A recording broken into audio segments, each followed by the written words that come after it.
Hey guys, thank you so much for watching. So we got our first like real frost last night. We've had some light frost, but nothing that was killing. And I believe we had our first killing frost last night. Now, not everything got killed or, you know, whatever, but we definitely have a lot of damage. So let's do our October tour and call it the first frost damage tour. Let's go ahead and get started. So we're going to start right here at the entrance of the garden. Now, there are a lot of plants that are tolerant to a degree to frost. So many things still look okay, but we do have some sensitive things that did get bit by frost.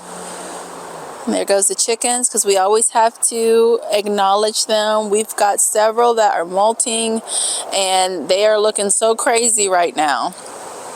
I've been slowly putting these tubs in their run so they can make use of these, the shard, before it gets ruined by a severely hard frost.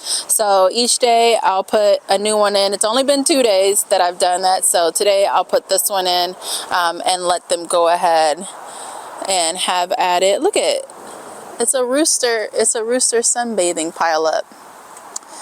Oh, they're so cute. Anyways, this isn't about them. So I still have these hydrangeas from Proven Winners and some other plants that I need to get planted in this bed. We had the ferns in the back there, and they're completely done. They're just all crispy and brown.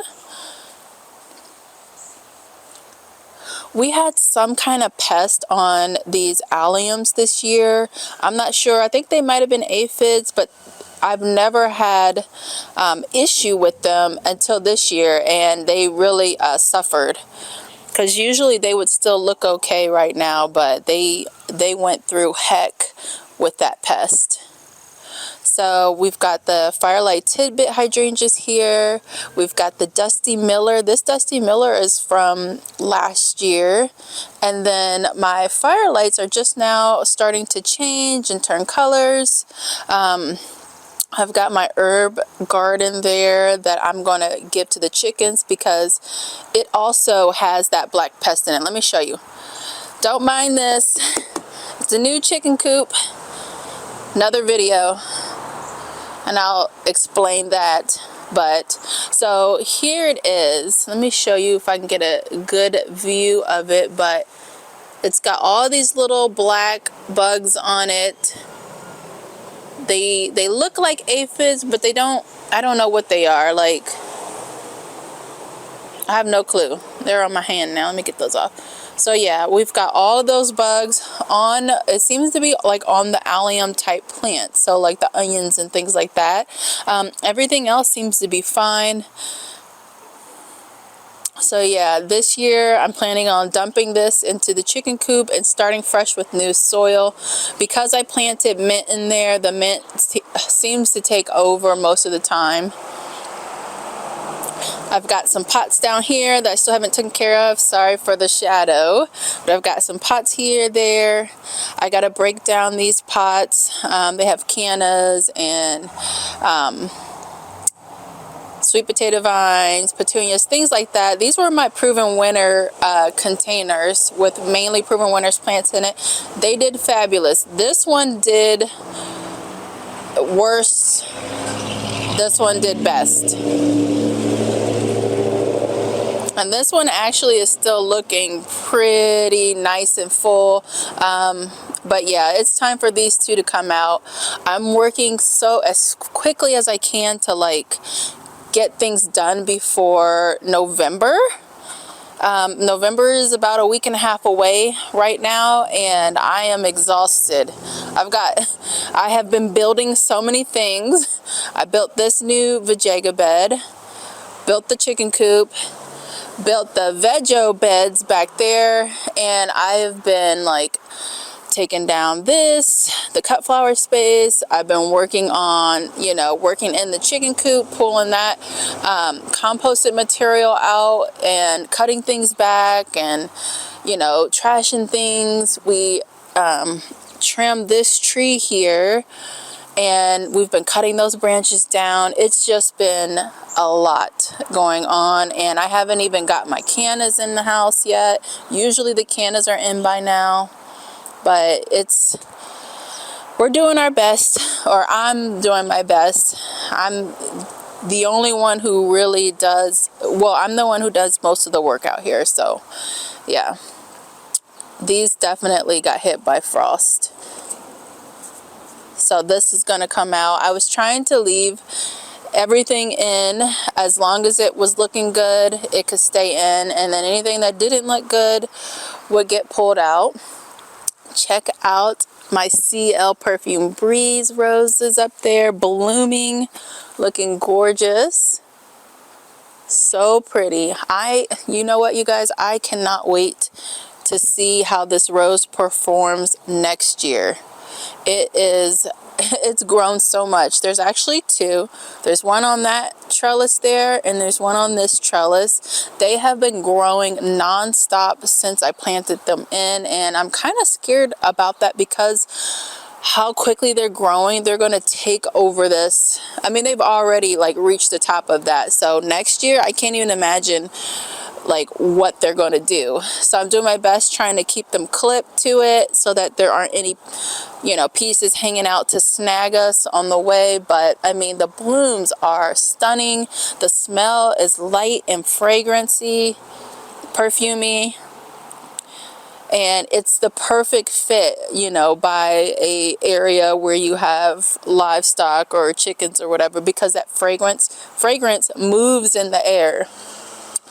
So I started cutting some things back here. I cut this hosta back a little bit just to allow some walkway. You can definitely tell the colas got hit. They have turned brown and just flopped. Poor babies. But you'll be back next year. Don't worry. Don't worry. Dahlia's hit. You can definitely tell. Look at that. My artichoke that never produced an artichoke was looking really sad this morning, but since it's warmed up, he's looking much better. I don't know how long it's going to hang out, but I'm going to enjoy it while it's here. Let's head up here. I replanted my banana up here. It was down there where the vajayga bed is in the corner here, like right in that spot right there. Dug it up. Moved it here. Hopefully I did it in time for it to kind of put some roots down. Once frost really like kills the leaves, I'll cut that stem and then cover it with more of the compost and mulch. So yeah, it's looking really good. You can definitely tell frost hit it because look at that color change. So my plan is this half down here, cut flowers, annuals. Up here, I'm going to plant more perennials. So those proven winter hydrangeas that I have over there in pots, they're going up here. And then next year I'll do my cut flower space just in this area because I don't need this whole space for it. Even though it's beautiful, I want some perennials up here too. Here's the view. It's looking beautiful still, but it's just like it's smaller, you know, things are dying back. My begonias here definitely got hit. There's some dark leaves up there. Let's head down the hill. Begonias, I have begonias going down this way, and to be honest with you guys, I'm going to be doing begonias a lot more. This was a big year for me using them, and they did not disappoint. They were stunning all summer long. So definitely begonias are going to be like my go-to bedding annual for shade. So here's the begonias that I grew from seed. They got hit. Everything got hit. My banana here definitely got hit. Look at those dark leaves. Those will die off very soon. This is my hardy elephant ear, and this morning it looked absolutely awful, but it perked up a little bit. We've got some leaves here that looks like they suffered a lot more damage than everything else, so this will stay in ground. Once the leaves do die back, I'll go ahead and cut at ground level, cover it with mulch, and then leave it for next spring. I have an elephant ear here. I think this is Jack's Giant, and I do need to get that out of the ground soon. I planted it late in the season. It did not do great at all as far as growth, but I am going to try to dig it up and save it for next spring. Start it very early, and hopefully it'll give me bigger leaves this year. Oh no, my sweet potato vine. Ah, look at it. Definitely got hit. So I'll be pulling this out. All of this. There's colas, sweet potato vine. My geraniums are still looking okay. But all this is going to come out. Yeah, it looks a mess. Rose is still looking good. There's no roses on it, but the foliage is still looking good. My clematis is definitely crisped up. Let's go this way. We've got some hostas that are okay, some that are not. The begonias over here look sort of okay. My bottle brush, look at that. Ooh, gorgeous red on that. Oh my goodness, it's like fire. So beautiful.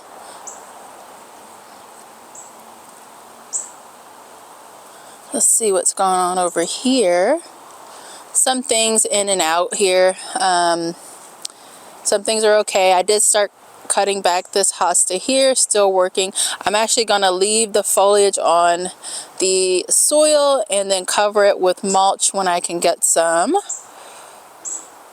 What I've been doing with this, because we have a limited space in our compost bin, there's only so much I can give the chickens, and we have a lot of, you know, vegetation to take care of, especially also when the leaves drop. We get tons of leaves in this yard, so there's a lot. So what I've been doing is putting things at the back line of the garden.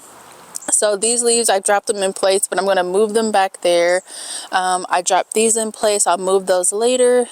But eventually all of this will be cut back where it's appropriate. The Brunnera will stay. This spirea will stay. Like, I won't cut back things that don't require a cut back. My Darmera is going to get cut back. This potted thing I need to make a decision on this. I still haven't made a decision whether I want to keep it or not. But oh my goodness, look at this hydrangea here. This oak leaf. I mean, this guy just turned completely purple. Gorgeous, just a solid purple. Meanwhile, his, you know, friend over here is like, you know, a gradient of colors, purple, red, green, very beautiful. But I just absolutely love this right here. So I also started cutting back over here. You can see my hosta foliage. This stuff, so the grade in this yard goes almost like down, like to a sharp like hill. So like it starts there and then it goes whoosh. So me putting all of this stuff back there to deteriorate helps build up that soil, helps build up the ground.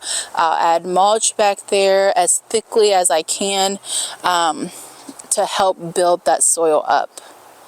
I've been pruning my hydrangeas this fall too. The deer have also been pruning them for me. I have not pruned my panicle hydrangeas since moving here, or not moving here, but since planting them. And now that they've gained a significant amount of growth, I am pruning them for upward growth and shape. They're kind of all over the place. So I just kind of shaping them to what I need for this space. I've squeezed them all in here, and I've got to pinch them back to make room in the front here, and then to give them a little bit of breathing room between each other. So I've done a lot in this space. A lot has died back and a lot has been cut back. Such a difference from, you know, a month ago and from 2 months ago. Everything has changed so much. Look at that. The cannas in those pots, I've already been hacking at them. I have not pulled them out yet. I need to. I might do a video on that, but I do have a video already in the process exactly the same. So we'll see. If you guys really want a new video on it, I can do that. But if you guys are fine with the older video, everything is exactly the same that I'm going to do, then I won't do that. I'll put my energy towards a different video that might be, a new video that might be helpful for someone. So yeah, here are our beds.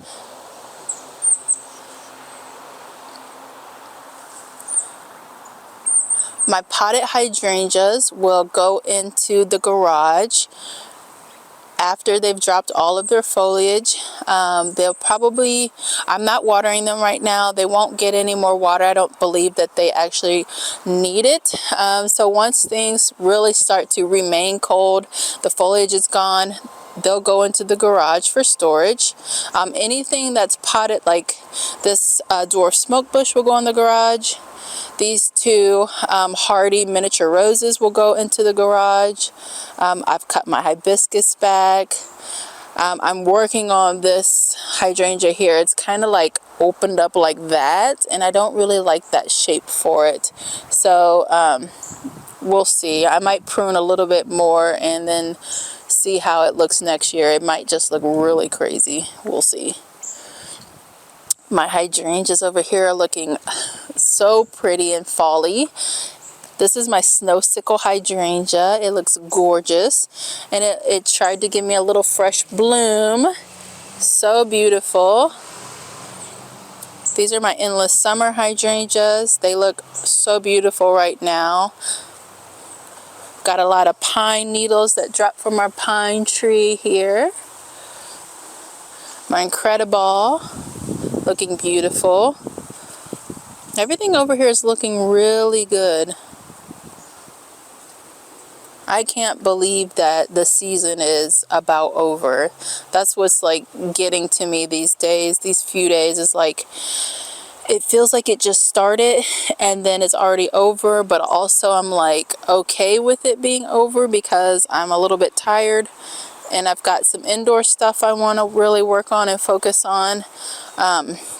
I do have a blog that I'm running, so like I want to put a lot more focus on that, and that is like a beast to learn and try to do. So it'd be nice to be able to just like not worry about creating content out here, and I can focus on that my other means of creation, which I like to create garden stuff for you guys. Right here, look at this. These are the seeds that I sowed, or the plants that I sowed with Park Seed. I could probably take this off. I haven't seen any cabbage moths lately, but look how beautiful they are. Coming back after dealing with cabbage moths, just like basically ate this completely apart, and now look at that. Gorgeous. I'm going to start harvesting from this very soon. It looks so beautiful. Carrots, kale, and then I can't remember what that is, but I'll put it on the screen. Let's head back this way. This area is a shadow of its former glory. Garlic planted. Look at that.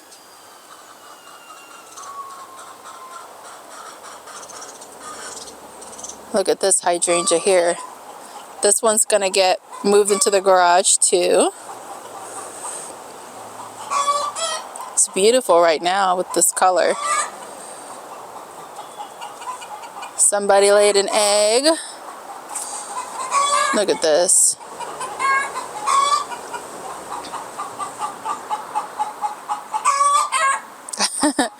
They are so silly. Look at that. I'm getting ready to winterize their coop and run here very soon. There's a lot to do. What's going on?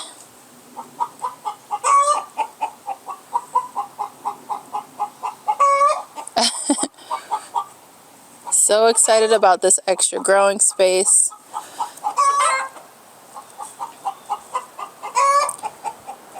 What's up? Who laid the egg? You guys, look at this. I mean, my daughter, she came out and she thought we had gotten a smoker. And she thought this was a smoker. And I'm like, girl, no. But it does look like a smoker. Like, she was looking at it from the back right here. She was looking at it from here. She's like, oh, we got a smoker? And I was like, no, not exactly. Not exactly. This is the Ciearra wagon coop. And it's so cute. It reminds me, like, I grew up in the 90s. So I was in elementary school in the 90s. And we used to play a game at school called Oregon Trail. And in that game, you know, like, the people were riding in wagons, and this reminds me of it, and I think it is just so cute. Let's open this up. It's got so much space. This is a bigger coop than the large race coop, I believe, but look at this. So big inside. It's got 3 nesting or roosting bars. So like here, 1, 2, 3, and they stagger. And then it's got this large base here, and then the nest boxes are back that way. Excuse me.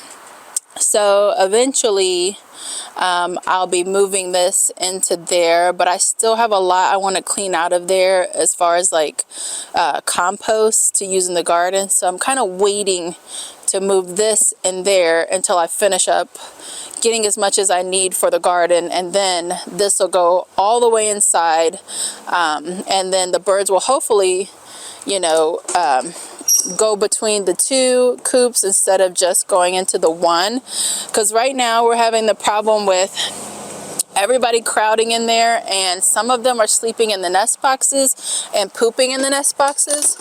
And when they do that, that makes for dirty eggs. And then also your birds are, you know, laying on poop when they're trying to lay eggs. So it's just, to me, it's just very unsanitary. So that's why we wanted to get the other coop, so that they can kind of choose between, so not everybody squeezing in that one. They can kind of go between the 2 coops. Thank you guys so much for watching this frost tour. Let me know if you have any questions, and I'll see you guys in the next video. Bye.